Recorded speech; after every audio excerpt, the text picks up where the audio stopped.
Ju përshëndes të gjithëve, mirë se erdhët në News Hour. Unë jam Habi Hoxha, ne do të jemi së bashku në vijim. Kryeministri Edi Rama kryqëzon shoqatën e gjyqtarëve e cila që pak dhire sulmoi atë. Rama i tha gjykatësve se prej 10 vjetësh është në luftë jo me ta, por për ta. Ai lat kuptohet se në fakt presion po bënin ata mbi gjykatën kushtetuese, ku kanë dërguar kërkesën që të shtohet rroga mujore me 1.600 euro plus në muaj, ndërsa kryeministri e bëri të qartë se nuk do të ndalonte më dhe toleronte ndërhyrje të tjera të drejtësisë në punët e qeverisë. Shoqata e gjyqtarëve të Shqipërisë ka kritikuar qëndrimet e kryeministrit Edi Rama për padinë e tij në gjykatën kushtetuese, ku kërkon heqjen e pezullimit të zëvendës kryeministres Belinda Balluku, me argumentin se cënon garancinë e imunitetit të antarit të Këshillit të Ministrave dhe parimin e ndarjes së pushteteve. Shoqata shpreh shqetësimin dhe indinjatën lidhur me qasjen që kreu i pushtetit ekzekutiv ka zgjedhur të bëjë për këtë problematik, e cila është pjesë e jurisdiksionit të pushtetit gjyqësor, nën petkun e ankesës për uzurpimin e pushtetit ekzekutiv dhe legjislativ nga i gjyqësor. Në të vërtetë fshihet një mesazh presioni ndaj organeve të drejtësisë që kanë për shqyrtim çështjen në fjalë. Por i menjëhershëm ishte reagimi i kreut të qeverisë. Rama mohoi të bëhet fjalë për presion ndaj gjyqtarëve, ndërsa i kujtoi këtyre të fundit se kush i sulmon dhe kush i mbështet. Ose nuk e din kuptimin e fjalës presion, sepse nuk e kanë parë të ankohen për ca të tjerë që prej vitesh u këndojnë librin e shtëpisë njerëzve të drejtësisë, ose din që kur ankohen për mua nuk u hyn gjemb në këmbë, sepse unë jam ai që kam 10 vjet që nuk luftoj me ta, por luftoj për ta. Madje duke i përtypur në heshtje si çështje të pavarësisë reale të shpallur botërisht me reformën në drejtësi, edhe jo pak lajthitje të dhimbshme të gjyqësorit në dëm të lirive të drejtave të njerëzve të këtij vendi dhe të interesave të këtij shteti. Rama thot se gjyqtarët po përpiqen të kalojnë përmes një vendimi në gjykatën kushtetuese një tjetër rritje të rrogës prej 1.600 eurosh dhe në dallim nga hera e parë, tashmë ai nuk do të hesht. Heshtja ime herën e parë përpara se të merrej ai vendim befasisht i turpshëm nuk do të përsëritet këtë herë, ku me rikërkesën në fjalë shoqata e gjyqtarëve po tenton të marrë nga buxheti i shtetit duke anashkaluar qeverinë dhe parlamentin një rritje të re plot 1.600 eurosh. Po, 1.600 euro plus pagës aktuale të pagave të magjistratëve të këshilltarëve të tyre. Rama nënvizon se ai do të vazhdojë të ndajë me publiku në opinionin e tij për çështjen ku është palë, pasi funksioni që mbulon është goditur në pavarësinë e vet nga një prokuror dhe gjyqtar, ndërsa pushteti ekzekutiv rrezikon të gjymtohet në të ardhmen për shkak të atij vendimi. Joni Keta do të jetë kreu i ri i Byros Kombëtare të Hetimit. Këshilli i lartë i prokurorisë dha vot unanime nga 11 anëtarët për emrin e tij të propozuar nga SPAK për drejtimin e BKH. Joni Keta, 37 vjeç, ka ushtruar funksionin e kreut komanduar të këtij institucioni pas përfundimit të mandatit të drejtueses së mëparshme të BKH Aida Hajnej në gusht të këtij viti. Nga kjo e martë e 9 dhjetorit, Joni Keta do të jetë drejtuesi i Byros Kombëtare të Hetimit, të cilësuar si FBI-a shqiptare. Joni Keta do drejtoj këto institucion për një mandat 5 vjeçar, pa të drejtë rikandidimi. Këshilli i lartë i prokurorisë dha vot unanime nga 11 anëtarët për emrin e Joni Ketës të propozuar nga komisioni i posaçëm i ngritur pranë SPAK për drejtimin e Byros Kombëtare të Hetimit. Kush është dakord me vendimin?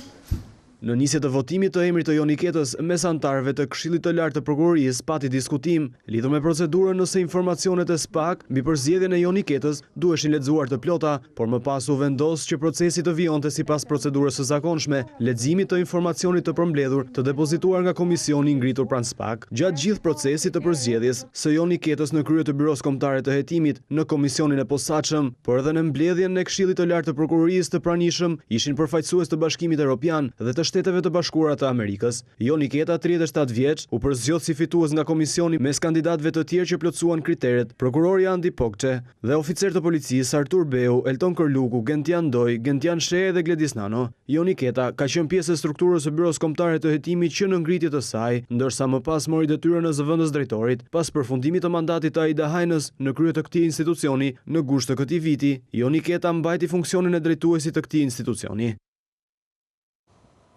Ju ftoj tani që të ndjekim së bashku me material për mbledhës se kush është Joni Keta, zyrtarisht kreu i ri i Byros Kombëtare të Hetimit dhe karriera e tij si zyrtar.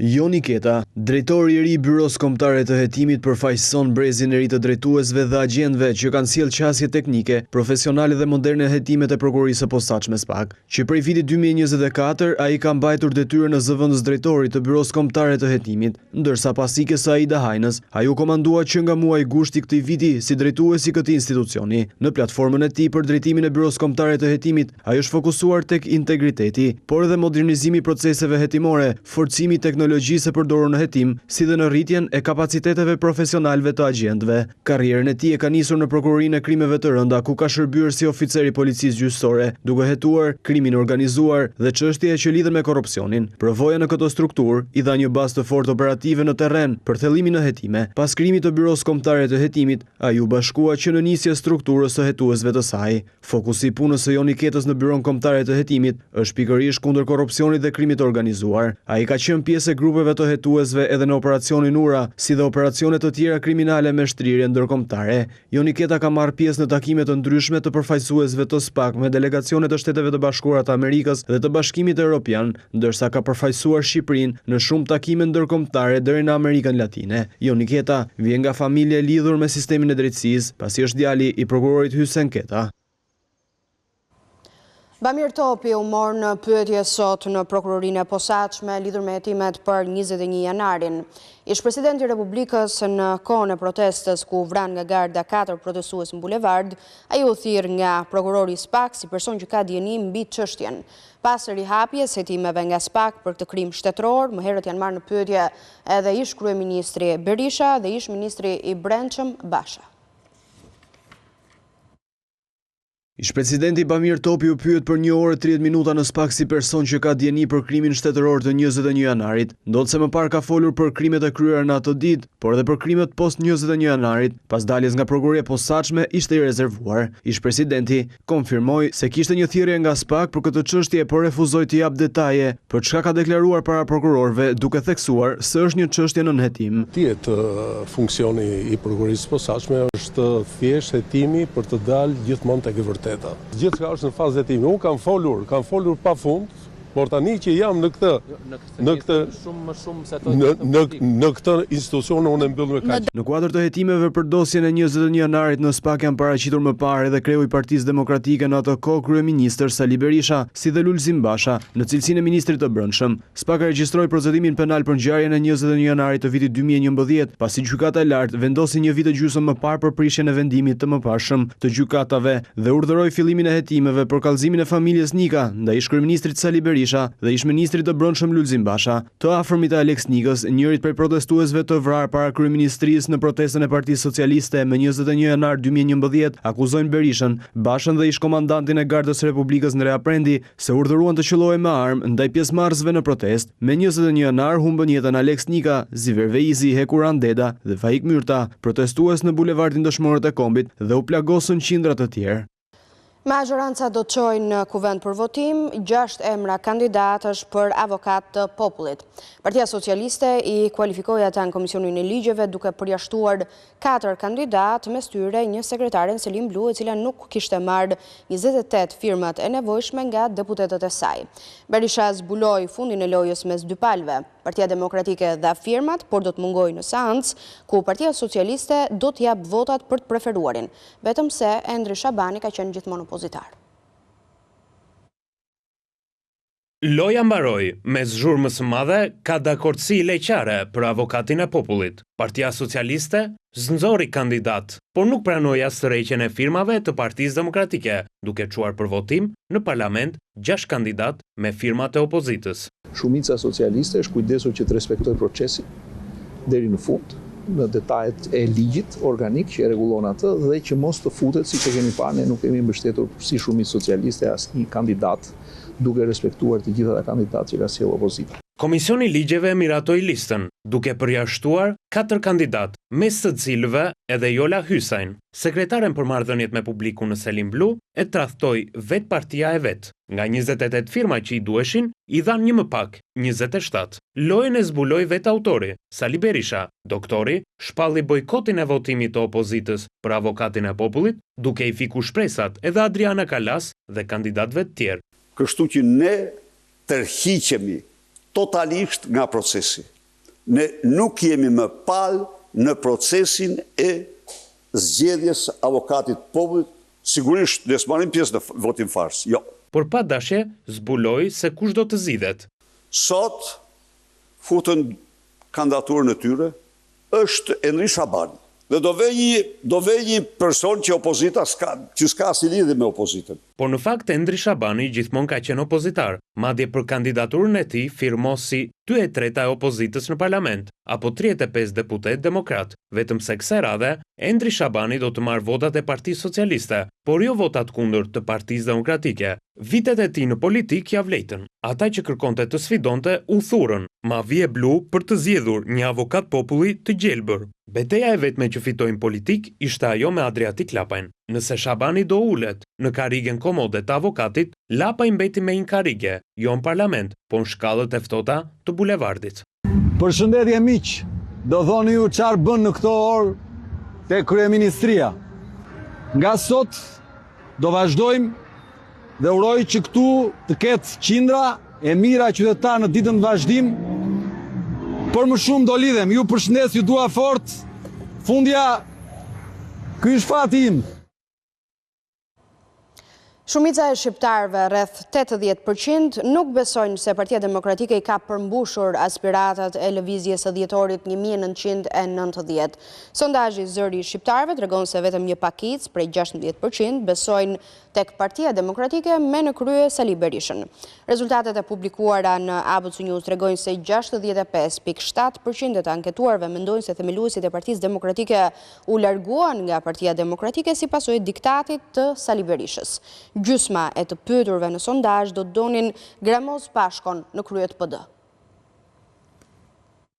Sondazhi i Zëri i shqiptarëve në ABC News sjell opinionin e shqiptarëve për lëvizjen studentore të 8 dhjetorit dhe Partinë Demokratike pas 35 vitesh. Shumica dërmuese e shqiptarëve, apo 79.5%, nuk besojnë se Partia Demokratike i ka përmbushur aspiratat e asaj lëvizje, e cila rrëzoi regjimin komunist dhe solli lindjen e Partisë Demokratike. Vetëm 16.1% besojnë se Partia Demokratike me në krye Sali Berishën i ka përmbushur aspiratat. Një elektorat blu që në raport me votat që merr Partia Demokratike në zgjedhjet e fundit, tregon se edhe vetë demokratët janë të zhgënjur nga partia e tyre. Po ashtu, sot është fakt se shumica e themeluesve të asaj lëvizje apo të Partisë Demokratike nuk janë pjesë e partisë. Disa janë vetë larguar e disa janë përjashtuar. Për këtë, 65.7% e shqiptarëve, të cilët në zgjedhjet e fundit votuan për një parti opozitare apo nuk votuan fare, mendojnë se largimi i tyre ka ndodhur për shkak të diktatit Sali Berishës në krye të Partisë Demokratike. Vetëm 30.4% e tyre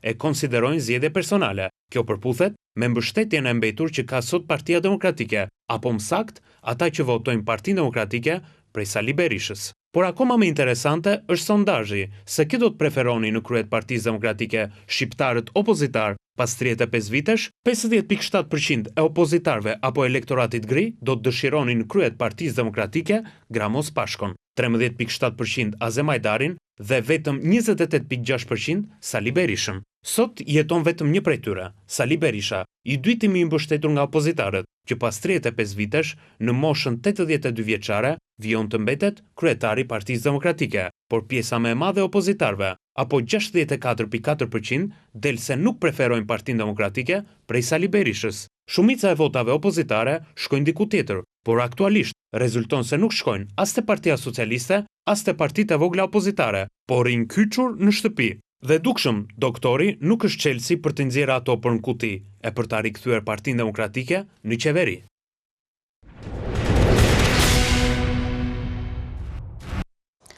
Komisioni i Ekonomisë ka miratuar rishikimin e ligjit për koncesionet. Ndryshimet lidhen kryesisht me parafrimin e standardeve me Bashkimin Evropian si një detyrim në rrugën drejt integrimit. Me ligjin e ri, institucionet do të detyrohen të bëjnë publike çmimin e ofertës, listën e çmimeve, informacionin lidhur me kriteret e përzgjedhjes së ofertës, dokumentat publike, ndërsa është hequr edhe oferta e pakërkuar. Po ashtu, në draftin e ri, është hequr edhe pika që ka qenë për kontratat simbolike me €1. Në Komisionin e Ekonomisë po diskutohet projekt ligji I cili parashikon kufizime të reja dhe më shumë transparencë për lidhjen e kontratave PPP. Në ligjin e ri është hequr propozimi I pakërkuar, ndërsa Ministria e Financave do të ketë detyrimin për të analizuar të gjitha kostot dhe përfitimet për buxhetin e shtetit. Zëvendës Ministria e Ekonomisë tha se me këtë ligj synohet më shumë transparencë. Kjo ka qenë një kërkesë e vazhdueshme e partnerëve ndërkombëtar.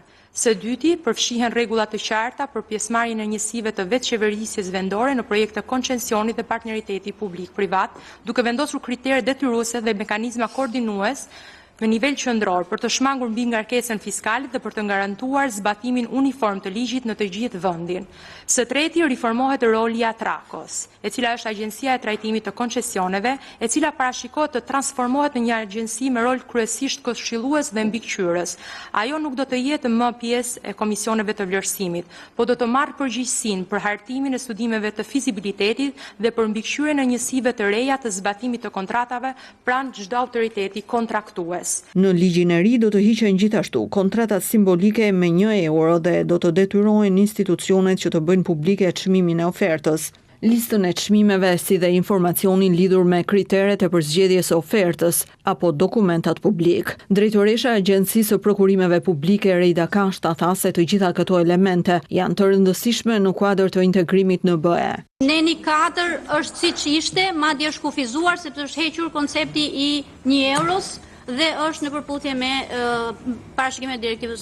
parashikimet e direktivës përkatëse të Bashkimit Evropian. Dhe në fakt në këtë ligj ka sanksione që vendosen nga Ministria e Financave ose nga institucioni përgjegjës për koncesionet në rastet e mos raportimeve dhe mos përmbushjes së detyrimeve gjatë zbatimit të kontratës. Pra ka sanksione në ligj nga dy institucione, nga Ministria e Financave dhe institucioni përgjegjës për koncesionet të parashikuara me ligj, madje edhe nga Komisioni Prokurim Publik në rast se ka probleme me komunikimin gjatë ankesave në proces.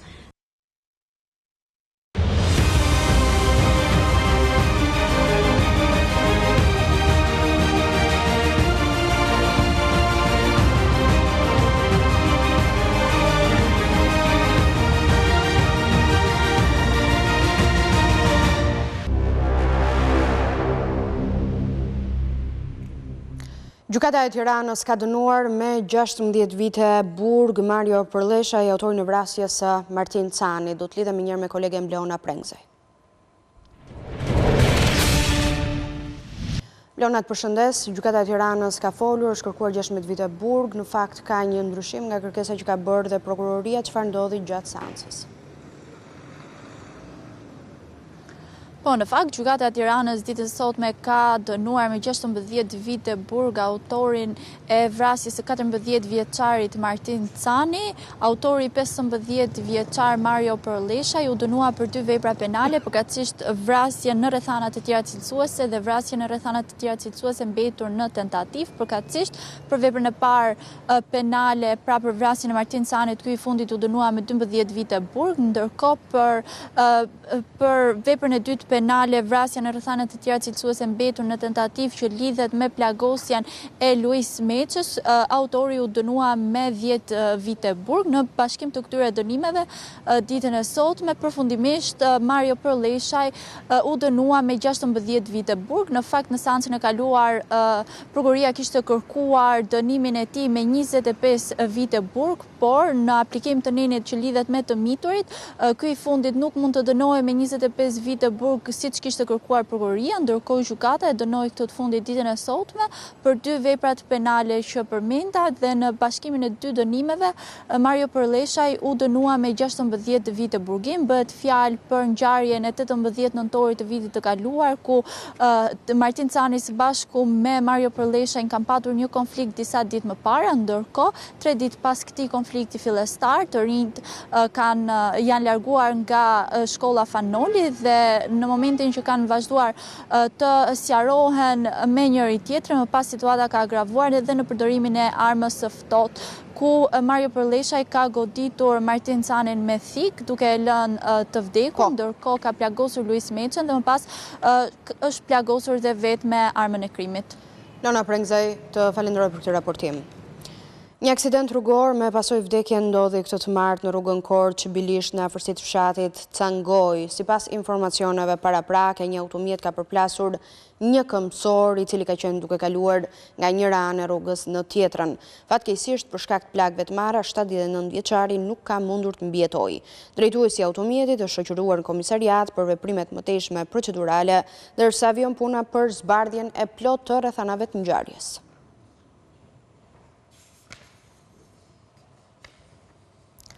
Njëzet e 3 subjekte në Vlorë kanë shkelur afatet e përcaktuara për lirimin e hapësirave publike. Inspektorët dhe mjetet e Inspektoriatit Mbrojtjes Territorit kanë ndërhyrë për prishjen e objekteve të paligjshme. Aksioni për lirimin e hapësirave publike vijon prej disa muajsh në Vlorë dhe pavarësisht thirrjeve për ndërgjegjësim, ende ka subjekte që kanë shkelur afatet e vendosura. Sipas kryetares së bashkisë, ndaj këtyre subjekteve ka nisur prej së martës ndërhyrja me mjetet e Inspektoriatit të Mbrojtjes së Territorit. Po, ky është një aksion që ka gjetur përkraje në pjesën më të madhe të bizneseve që janë të ndërgjegjësuar, që hapësira publike nuk i takon atyre. Dhe vullnetarisht 22 subjekte kanë marrë masa dhe i kanë liruar hapësirat publike, por ka një numër gati 23 subjekte, të cilët janë jashtë afateve të njoftimit që struktura e Inspektoriatit të Mbrojtjes së Mjedisit të Territorit i ka njoftuar, dhe tashmë ne po kalojmë në aksionin për ndërmarrjen e vetë prishjes së tyre. Problematik janë bërë edhe disa objekte të braktisura, të cilat sipas bashkisë përbëjnë shqetësim për qytetin e sigurinë. Mund ta kenë pronën e tyre, por një pronë e braktisur dhe lënë në njerim dhe është bërë hotspot për mbeturina, për mbetje, për qente dacak, për çdo lloj problemi dhe janë kthyer, ju e dini që Kinemali Demi ishte një vatër infeksioni, Inspektoratet e Mjedisit, Inspektorati Shëndetësor kanë dërguar disa herë alerte që niveli i ndotjes atje ishte shumë i lartë. Aksioni për lirimin e hapësirave publike në Vlorë ka nisur që në korrik dhe së fundmi është intensifikuar për subjektet që nuk kanë respektuar paralajmërimet e mëparshme. Pas vërshimeve të lumenjve Vjos dhe Seman, ujërat e Adriatikut kanë përparuar edhe më shumë drejt tokës ranore në Fierd. Erozioni detar është intensifikuar vitet e fundit dhe vetëm në Seman zhduken rreth 20 metra bregdet çdo vit. Ekspertët paralajmërojnë se fenomeni po përkeqësohet nga shfrytëzimi i tepërt i shtratit lumenjve që ka deformuar deltën e tyre. Pas vërshimeve të 2 lumenjve që derdhen në bregdetin e Fierit, ujërat e Adriatikut kanë përparuar më tej drejt tokës ranore. Ky është një fenomen natyror që prej vitesh po gërryen bregdetin, por që intensifikohet gjatë dimrit dhe rritjes së prurjeve të Vjosës e Semanit. Ekspertët thonë se erozioni detar është më i dukshëm në Seman, ku prej 30 vitesh deti po avancon pa ndërprerje. Bilanci mund të themi është i konsiderueshëm, domethënë gjithë zona e bregdetit Semanit është një zonë erozive, e cila nga gryerjet e fenomeneve domethënë detare është në vazhdim të saj dhe fakti më domethënë është ajo kulla e cila është brenda ujit tani është simbolike e gjithë. Dhe në vitet 90 ajo ka qenë në një largësi prej 400 metrash larg nga buza e letit. Mesatarisht, sipas matjeve në terren nga autoritetet, në Seman po zhduke 20 metra bregdet çdo vit. Fenomeni është shfaqur edhe në Darzez, aty ku ndodhet grypderdhja e Vjosës. Për të ndaluar apo frenuar këtë dukuri, sipas ekspertëve ka vetëm një mënyrë. Kanë teori të ndryshme ato të mbrojtjeve detare, po praktikat më të njohura të mbrojtjeve detare gjenden në Holland, zona e Hollandës. Siç e dimë që është në nivel deti dhe atje mbrohet sipërfaqja më e madhe e tokës nëpërmjet argjinaturave me gur që ndërtohen. Duhen marr masat, praktikat e njohura thash, janë barriera mbrojtëse, por janë më së kushtueshme. Për te faktorit natyror, ky erozion duket se është ndikuar nga njeriu me shfrytëzimin pa kriter të shtrateve të lumenjve. Semani ndryshe nga Vjosa është bërë preg rryrjes pa kriter të inerteve, duke shkaktuar dhe devijim të deltës së tij për gjatë 3 dekadave. Megjithse shfrytëzimi i materialeve të lumenjve është ndaluar prej vitesh, pasojat e së kaluarës vazhdojnë të japin efekte në erozionin natyror.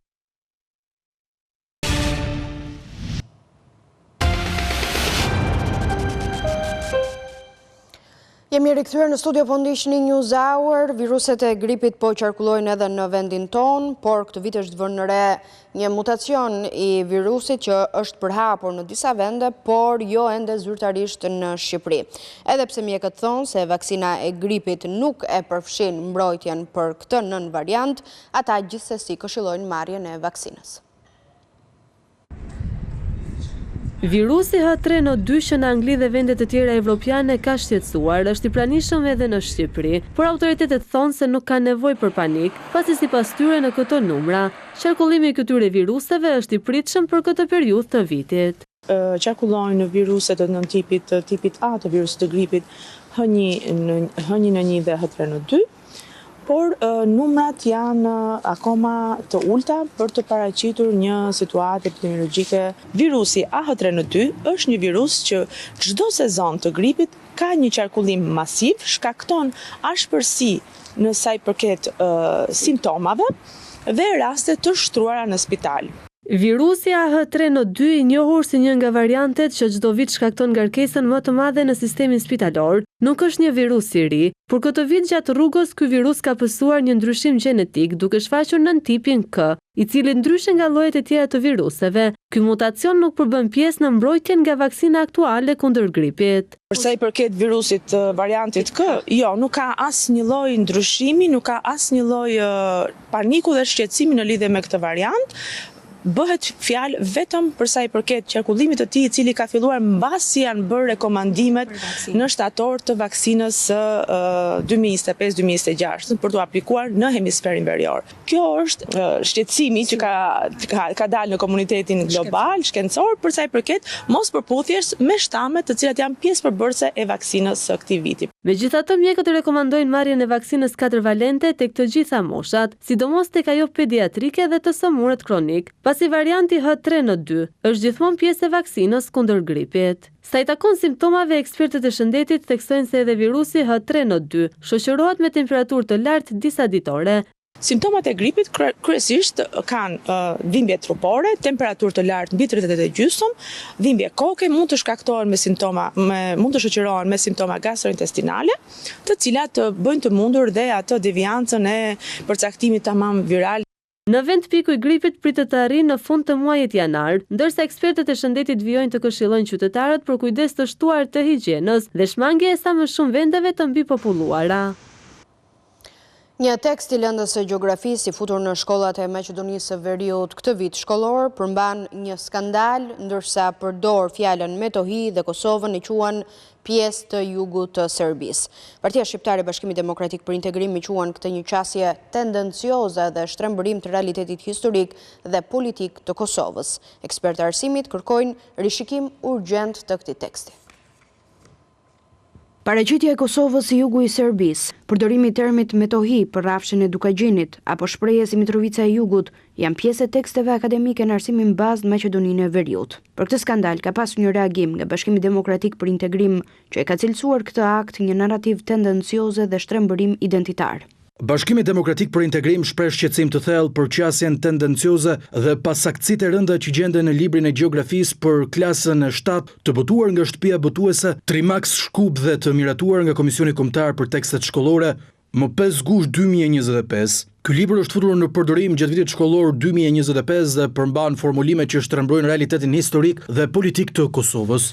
Sipas BDI, këto raste janë politikat mirë menduara nga Serbia që gjejnë hapësirë për të formësuar Maqedoninë e Veriut, sepse politika në Shkup i lejon ndikime të tilla. Bashkimi Demokratik për Integrim konsideron se përgjegjësia bie drejt për drejt mbi strukturat qeverisëse, duke kërkuar urgjentisht tërheqjen e librit nga përdorimi, rishikimin dhe korrigjimin përmbajtësor sipas standardeve shkencore dhe politikave shtetërore. Edhe ekspertët e arsimit kërkojnë rishikim urgjent të librit. Libri i gjeografisë, i përgatitur nga autori Blagoja Markovski, i përkthyer në gjuhën shqipe nga Roland Poloska, është futur në përdorim gjatë vitit shkollor 2025. Në Maqedoninë e Veriut, përdorimi i këtyre termave cënon neutralitetin akademik dhe krijon shtrembërime të realitetit gjeopolitik, sidomos kur vendi e njeh Kosovën si shtet i pavarur. Probleme të tilla ndodhin edhe pse VMRO DPMNE është bashkëqeverisje me një koalicion partish shqiptare, vlen. Këta të fundit kanë reaguar përmes një postimi në Facebook, ku kanë deklaruar se përmes zëvendës ministrit të arsimit, që është Lulzim Aliu, do të kërkojnë në rrugë institucionale korrigjimin e tekstit, por sipas tyre BDI nuk ka moral politik për të mbajtur qëndrime të tilla. Në Maqedoninë e Veriut, çështjet e mbrojtjes së identitetit kombëtar të shqiptarëve mbeten problematike dhe rikthehen apo rizbulohen kohë pas kohe.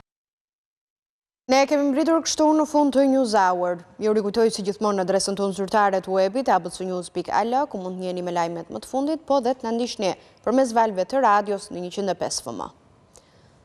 Jo në qëndroni me ne, vetëm pas pak vjen kolegja Jeta Kasemi me Faqa 4. Faleminderit për vëmendjen.